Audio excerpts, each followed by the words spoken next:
Hello students and welcome to our YouTube channel Vidyam. मैं हूं Anshita Jindal, a graduate from SRCC. आज से हम स्टार्ट कर रहे हैं हम अपना 10 मिनट रैपिड रिवीजन, जिसमें मैं आपको पूरे ही इंडियन इको, पूरे ही मैक्रो यानी 20 चैप्टर्स के 20 छोटे छोटे 10 to 15 मिनट्स के लेक्चर्स डालूंगी। पूरे चैप्टर का रैपिड रिवीजन करवा दूंगी। देखो, इस रैपिड रिवीजन के अंदर अगर आपने कोई चैप्टर बिल्कुल टच ही नहीं किया, देन आई विल सजेस्ट आप ये मत करना, बिकॉज आपको पहले थोड़ा सा समझना पड़ेगा। ठीक है, उसके लिए मेरी लाइव क्लासेस भी होंगी, वन शॉट भी है, फुल कोर्स भी है, इंपॉर्टेंट क्वेश्चन भी है। सब चीज का लिंक आपको डिस्क्रिप्शन में मिलेगा, आप वहां से कर सकते हो। बट ये रैपिड रिवीजन किस लिए है? दो तीन चीजें इससे होंगी। सबसे पहली चीज, आपको 10-15 मिनट में ना जल्दी से पता चल जाएगा कि क्या क्या टॉपिक इस चैप्टर में है। कई बार तुम बच्चे टॉपिक छोड़ के ही चले जाते हो, प्लस इतना सारा सामान है, समझ नहीं आता कहाँ से क्या क्या करूं। So at least you should know क्या क्या टॉपिक्स हैं। तो यहाँ आपको जल्दी से सारे टॉपिक्स पता चल जाएंगे। दूसरी चीज, एग्जाम से पहले एक दिन रात को या सुबह अर्ली मॉर्निंग ये जरूर कर लेना, सो दैट सारे चैप्टर्स का क्विक ग्लांस हो जाए। कोई टॉपिक छूटा है वो पता चल जाए, वो हो जाए। कोई बिल्कुल नहीं आता है वो पता चल जाए, वो हो जाए। एंड किसमें क्या था क्या है वो सारा एक बार दिमाग में आ जाए। ठीक है, उसके लिए ये है। सबसे पहले अभी शुरू करते हैं इंडियन इको का पहला चैप्टर। ये मेरे खुद के हैंड रिटन नोट से मैं करवा रही हूँ, टेलीग्राम पे आपको ये मिल जाएंगे। ठीक है, लिंक सारे डिस्क्रिप्शन में है। सो इंडियन इको चैप्टर 1 में हमें क्या पढ़ना है कि ब्रिटिशर्स ने हमारे भारत देश में, प्यारे भारत में क्या क्या खराबियां करी। तो पहले ब्रिटिशर्स के आने से पहले क्या था? हमारा भारत देश बहुत ही ज्यादा प्रॉस्पेरस था, सेल्फ रिलायंट था, खुश थे, अपने आप से सामान बनाते थे, खाते थे, बेचते थे, खुश रहते थे। एग्रेरियन इकोनॉमी थी, मतलब 2/3 ऑफ टोटल पॉपुलेशन एग्रीकल्चर कर रही थी। हैंडीक्राफ्ट इंडस्ट्री में हमारे लोग काम कर रहे थे। इंडिया के जो टेक्सटाइल्स थे, कपड़े थे, वो बहुत फेमस थे दुनिया भर में। मेटल और स्टोन की कारीगरी बहुत फेमस थी दुनिया भर में, और हाई क्वालिटी मटेरियल थी, सुंदर काम लोग करते थे। तो हमारी जो हैंडीक्राफ्ट की इंडस्ट्री थी दुनिया भर में फेमस थी, बहुत ज्यादा एक्सपोर्ट किया जाता था, क्वालिटी भी बहुत अच्छी होती थी। ठीक है, फिर लेकिन आए ब्रिटिशर्स हमारे देश में। कब आए? 1757 में आए। उन्होंने बैटल ऑफ प्लासी लड़ी रूलर ऑफ बंगाल के साथ, ईस्ट इंडिया कंपनी ने, जिसमें ऑब्वियसली ईस्ट इंडिया कंपनी जीत गई और फिर वो भारत में एंटर कर गई बंगाल के थ्रू, बैटल ऑफ प्लासी के थ्रू 57 में। तो 1757 से लेकर 1947 तक 190 साल, मतलब ऑलमोस्ट 200 साल वो हमारे ऊपर राज करके गए। थोड़ा सा आप टेक्सटाइल इंडस्ट्री के बारे में पढ़ लेना, थोड़ा सा कलोनियलिज्म के बारे में पढ़ लेना, तुम्हारी बुक में मिल जाएगा। ब्रिटिश रूल का पर्पस क्या था? ब्रिटिश रूल का पर्पस ये बिल्कुल भी नहीं था कि वो भारत के लिए कुछ भी अच्छा करे। उनका सिर्फ एक ही पर्पस था कि भारत को एकदम निचोड़ दो, इसमें से जो भी कुछ है सब निकाल के इंग्लैंड ले जाओ, सब निकाल के ब्रिटेन में ले जाओ। ठीक है, उनके खुद के जो है इंटरेस्ट को प्रमोट करना, प्रोटेक्ट करना, ये वो चाहते थे। उन्होंने क्या किया, इंडिया के अंदर लोगों को बोला कि तुम रॉ मटेरियल हमें बना के दो। तो इंडिया के लोगों से वो रॉ मटेरियल ले जाते थे, अपनी ब्रिटिश में, ब्रिटेन में, इंग्लैंड में, लंदन में अपनी इंडस्ट्रीज खोली, बड़ी बड़ी फैक्ट्रीज खोली, जहां पे वो सस्ता रॉ मटेरियल लेकर गए, वहां पे सामान बनाया और सारा सामान बना के इंडिया ले आते थे, फिनिश गुड्स इंडिया को बेचते थे। तो क्योंकि इंडिया में बहुत सस्ते में फिनिश गुड्स आने लगी ब्रिटेन से, इसलिए इंडिया की सारी इंडस्ट्रीज ठप हो गई। इवन आज भी इंडिया का इंडस्ट्रियल सेक्टर दुनिया भर के साथ कॉम्पीट नहीं कर पाता है because of all of this. ठीक है, तो इंडियन इकोनॉमी जो है वो इंपोर्टर बन गई, वेयर एज जो मशीनरी, जो इंडस्ट्री थी, सारी ब्रिटेन में डेवलप हो गई। ठीक है, फिर एक टॉपिक आता है कि उस टाइम पे क्या किसी ने इंडिया की नेशनल इनकम को कैलकुलेट करने का कोशिश किया? तो ऑब्वियसली ब्रिटिश गवर्नमेंट ने नहीं किया। आज की डेट में सरकार करती है हमारी नेशनल इनकम कैलकुलेट, पर उस टाइम ब्रिटिश थे, उन्होंने ट्राई भी नहीं किया हमारी इनकम, नेशनल इनकम कैलकुलेट करने का, जीडीपी कैलकुलेट करने का। हमारे देश के कुछ एक लोगों ने करा, दादा भाई जी ने किया, विलियम दिग्बे ने किया, वी राव देसाई जी ने, इन सब 4-5 लोगों ने किया। इन सब में से सबसे बेस्ट एस्टिमेट किसका था? डॉक्टर राव का बेस्ट एस्टिमेट था। अब कुछ एक सेक्टर्स के ऊपर क्या क्या ब्रिटिशर्स का इंपैक्ट हुआ वो देख लेते हैं। सबसे पहले एग्रीकल्चर पे क्या इंपैक्ट हुआ? वो एग्रीकल्चर में लेकर आए जमींदारी सिस्टम, जिसमें एक साइड थे ब्रिटिशर्स, फिर थे लैंड ओनर्स, और फिर थे हमारे पुअर कल्टीवेटर्स। ठीक है, लैंडलेस पुअर कल्टीवेटर्स। ठीक है, तो ब्रिटिशर्स ने क्या किया? ब्रिटिशर्स ने जो अमीर अमीर जमींदार थे, लैंडलॉर्ड्स थे, उनको पकड़ा, और उनको बोला कि तुम्हारे सारे का सारा लैंड ना हम तुमसे छीन लेंगे अगर तुमने इस लैंड के ऊपर हमें लगान नहीं दिया तो। और इनको बोला कि तुम्हें खुद से लगान नहीं देना, तुम अपने लैंड को ना गरीबों को रेंट पे दे दो, गरीबों से खेती बाड़ी करवाओ और उन गरीबों से रेंट लो, रेंट माने तो उनसे लगान ले लो बहुत ज्यादा, और फिर उस लगान का एक हिस्सा तुम हमें दे देना। तो ब्रिटिशर्स ने इनको बोला, इन्होंने क्या किया, अपना लैंड गरीबों को रेंट पे दिया, गरीबों ने उस पे खेती बाड़ी करी, वो अच्छी हो बुरी हो फसल हो या ना हो, इनको हर महीने फिक्स्ड डेट पे बहुत हाई लगान जमींदार को देना पड़ता था, फिर जमींदार वो लगान ब्रिटिशर्स को देते थे। ये था मेरा पूरे का पूरा जमींदारी सिस्टम। इस पूरे के पूरे सिस्टम में ये मजे कर रहे थे क्योंकि लगान मिल रहा था, ये भी मजे कर रहे थे, इनको भी लगान मिल रहा था, ये पिस रहे थे क्योंकि बहुत बार फसल खराब हो जाती थी, बहुत बार बारिश नहीं होती थी या ज्यादा बारिश हो गई, कुछ भी हो गया, पर लगान तो देना ही पड़ता था। तो ये पिस रहे थे, ये गरीब हो रहे थे और भी ज्यादा, ये मर रहे थे, इनकी हालत खराब थी। ठीक है, इसकी वजह से एक और चीज क्या आई, कमर्शियलाइजेशन ऑफ एग्रीकल्चर। ब्रिटिशर्स ने लोगों को साफ मना कर दिया कि तुम्हें फूड तो उगाना ही नहीं है ना, वीट राइस तो उगाना ही नहीं है, तुम्हें कैश क्रॉप्स उगानी है, सो दैट वो कैश क्रॉप्स हम इंग्लैंड में ले जा सके, वहां रॉ मटेरियल की तरह यूज कर सके।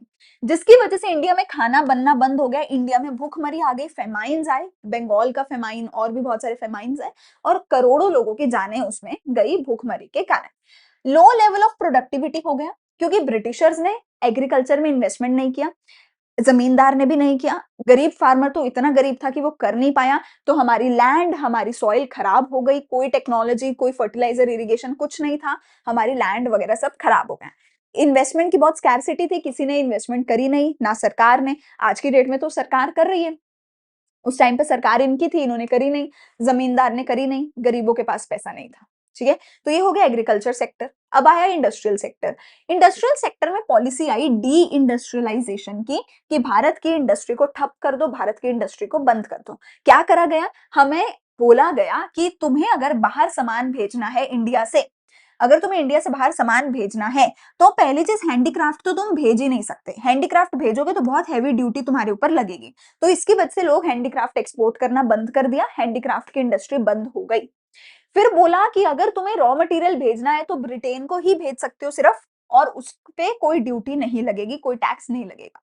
अगर तुम ब्रिटेन से सामान मंगवाते हो तो उस पर भी कोई टैक्स नहीं लगेगा, पर ब्रिटेन के अलावा दुनिया के किसी भी देश के साथ अगर तुमने लेन देन करा, इंपोर्ट एक्सपोर्ट करा, तुम्हारे पे हैवी टैक्सेस लगेंगे। तो विच इज वाई इंडिया का सारा काम सिर्फ और सिर्फ ब्रिटेन के साथ हो रहा था। जब हैंडीक्राफ्ट इंडस्ट्री बंद हो गई तो इसकी वजह से हाई लेवल ऑफ अनएम्प्लॉयमेंट हो गई क्योंकि लोगों को काम नहीं मिल रहा था, और इसकी वजह से और भी ज्यादा लोग एग्रीकल्चर की तरफ चले गए।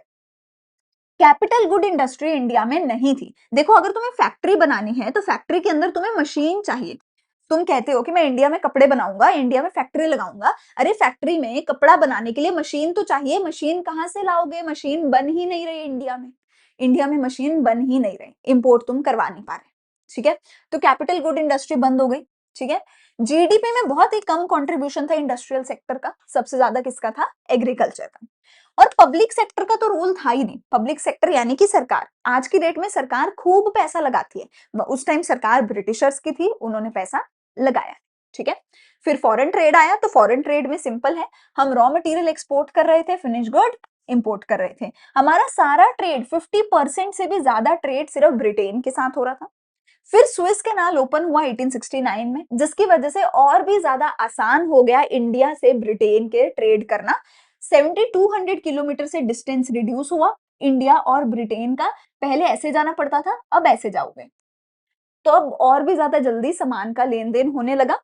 ठीक है, ब्रिटिशर्स ने इंडियन वेल्थ को यूज किया अपने ऑफिस और वॉर एक्सपेंसेस के लिए। ये मोस्ट इंपॉर्टेंट पॉइंट है, इस पे क्वेश्चन आएगा। इंडियन वेल्थ का मतलब है कि जब इंडिया सामान एक्सपोर्ट कर रहा था तो इंडिया के पास क्या था, एक्सपोर्ट सरप्लस था, वो एक्सपोर्ट सरप्लस हमारे देश के लोगों का था, हमें यूज करना था, पर ब्रिटिशर्स ने वो हमें यूज नहीं करने दिया, उस एक्सपोर्ट सरप्लस से अपने ऑफिस खोले और अपने वॉर्स को जो है फंड किया दुनिया भर में। ठीक है, फिर आती है डेमोग्राफिक कंडीशन, तो हमें पढ़ाई नहीं मिली, जिंदगी अच्छी नहीं मिली, हवा पानी कुछ भी नहीं मिला। ठीक है, हमारा बर्थ रेट डेथ रेट बहुत हाई था। ठीक है, 48 लोग, अगर मतलब पर 1000 48 बर्थ थे, पर 1042 डेथ्स थी, जो कि बहुत ज्यादा है। ठीक है, लिटरेसी रेट बहुत ही कम था, ओवरऑल 16% था, फीमेल लिटरेसी रेट 7% था। ठीक है? पुअर हेल्थ फैसिलिटी थी, हवा-पानी सब कुछ खराब था, हवा-पानी बॉर्न डिजीज़ेज़ हो रहे थे। बच्चे इन्फैंट मोर्टेलिटी रेट बहुत ज़्यादा था। अगर 1 साल में 1000 बच्चे पैदा होते थे, ठीक है? तो 1 साल के अंदर-अंदर 218 बच्चे मर जाते थे। लाइफ एक्सपेक्टेंसी बहुत कम थी, उस टाइम सिर्फ 32 साल तक लोग जीते जीते थे, फिर मर जाते थे। बीमारी की वजह से, गरीबी की वजह से, भुखमरी की वजह से, वॉर की वजह से, ब्रिटिशर्स मार देते थे, ठीक है? लेकिन आज की डेट में ऑलमोस्ट 69-70 इयर्स लोग जीते हैं, क्योंकि हॉस्पिटल्स भी हैं, हवा-पानी भी ठीक-ठाक है पड़ा, खाना भी ज़्यादा मिलता है, बहुत सस्ते में खाना मिलता है, सरकार मारती नहीं है, सेफ्टी भी है, सब कुछ है। और गरीबी बहुत ही ज़्यादा थी, ठीक है? फिर कुछ एक ईयर्स हैं, कुछ एक डाटा है आप देख सकते हो। फर्स्ट सेंसस हुआ 81 में, ईयर ऑफ ग्रेट डिवाइड था 1921, इससे पहले पॉपुलेशन स्टेबल थी, इसके बाद बढ़ती ही जा रही है। ऑक्यूपेशन की बात करें तो सबसे ज्यादा लोग एग्रीकल्चर में थे, फिर सेकेंडरी और टर्शरी में थे। इंफ्रास्ट्रक्चर की बात करें तो ब्रिटिशर्स ने रोड्स बनाई, रेलवेज बनाए, एयर वाटर ट्रांसपोर्ट बनाया और कम्युनिकेशन के लिए स्टैम्प्स वगैरह बनाई। पर ये सारा कुछ बहुत बुरी क्वालिटी का था, बहुत ही खराब क्वालिटी का था। और ये सब बनाया क्यों था? ताकि वो अपनी आर्मी को मूव करवा सके, पूरे देश पे राज कर सके, अपना प्रॉफिट कमा सके, अपनी वॉर्स, अपने ऑफिसर्स के लिए ये सब कुछ उन्होंने करा था, अपने रॉ मटेरियल ब्रिटेन तक पहुंचाने के लिए ये सब करा था, ठीक है? बट एट द एंड कुछ एक पॉजिटिव कंट्रीब्यूशन था। क्या? Overall growth in area under agriculture. जिस एरिया पे एग्रीकल्चर हो रहा था, अब वो बढ़ गया। पहले खाली एरिया पड़े रहते थे, राजा का रूल था तो राजा खाली लैंड रखता था। अब इन्होंने सारे लैंड पे एग्रीकल्चर करवा दिया था, ठीक है? ट्रांसपोर्टेशन के लिए थोड़ा बेहतर हुआ, रेलवेज वगैरह बनाए गए, ठीक है? फेमाइन्स पे चेक हुआ क्योंकि सड़कें बन गई, तो अब गरीबी के टाइम पे सॉरी भुखमरी के टाइम पे लोगों तक खाना पहुंचता था, ठीक है? बार्टर सिस्टम से मनी आया, मनी इंट्रोड्यूस इंडिया में ब्रिटिशर्स ने ही करा था। इफेक्टिव एडमिनिस्ट्रेशन इनका था, जो हमने आगे कॉपी किया। एंड आजाद आजाद भारत में उन्हीं का एडमिनिस्ट्रेटिव सिस्टम हमने काफी कॉपी करा था, ठीक है? कंक्लूजन क्या है कि जब भारत इंडिपेंडेंट हुआ 1947 में, उस टाइम पे इंडिया कैसा था? इंडिया 200 साल के कॉलोनियल रूल से बाहर निकला था। सेमी फ्यूडल था कि थोड़ा बहुत सरकार का रूल चलता था, थोड़ा बहुत बिजनेस लोग खुद से कर रहे थे। ऑलमोस्ट स्टेबल था, स्टेगनेट था, कोई हमारा जीडीपी ग्रो कर ही नहीं रहा था। लेस देन 2% का ग्रोथ रेट था जीडीपी का। नॉर्मल 5 to 7% का होना चाहिए, हमारा लेस देन 2% था, ठीक है? लोग बहुत ज्यादा गरीब थे, बहुत ज्यादा अनपढ़ थे, एसेट बहुत पुराने हो चुके थे, कोई रिप्लेस नहीं हो रहा था, डेप्रिशिएटेड एसेट थे। और ब्रिटिशर्स आए एक देश में थे, गए दो देशों से थे, वो हमारी पाकिस्तान के साथ पार्टीशन करवा के गए थे, ठीक है? ये एक कंक्लूजन है। ये कुछ एक ईयर्स हैं जो आपको याद कर लेने चाहिए। अगर याद नहीं करते हो तो मोस्ट प्रोबेबली 1 नंबर का एमसीक्यू आ सकता है, जिसमें मार्क्स कट हो जाए, अदरवाइज यूजुअली क्वेश्चन नहीं आता है। सीयूईटी में एमसीक्यू बन सकता है, पेपर में एक आध एमसीक्यू बन सकता है, अदरवाइज यूजुअली क्वेश्चन नहीं बनता है, ठीक है? यहाँ पर चैप्टर 1 होता है खत्म, आगे आएगी चैप्टर 2 की वीडियो, सारे सिलेबस की 10 मिनट रिविजन आएगी। कोई भी डाउट है तो आप पूछ सकते हैं, डिस्क्रिप्शन में सारे लिंक्स हैं, जाके फॉलो कर लो, चैनल को सब्सक्राइब कर लेना। मैं मिलूंगी अगली वीडियो में अगले चैप्टर के साथ। Thank you so much for watching, bye bye.